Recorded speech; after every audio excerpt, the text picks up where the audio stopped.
how to voice chat with DeepSeek. So if you want to voice chat with DeepSeek, then let's see if it's possible or not.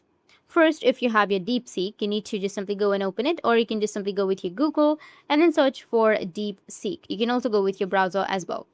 Once you do that, once you find your DeepSeek application or your browser, what you need to do is on the bottom, you may have a voice option.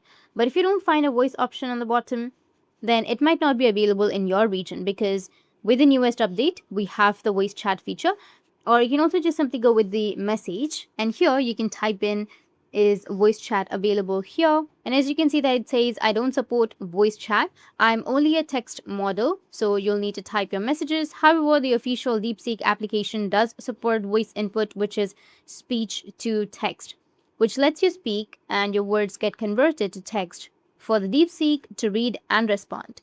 So here on the bottom, as you can see, that it says type a message or hold to speak. So you just need to simply tap and hold on to it, and you will be able to speak, and it will be converted to a text. And this feature is only available with the application.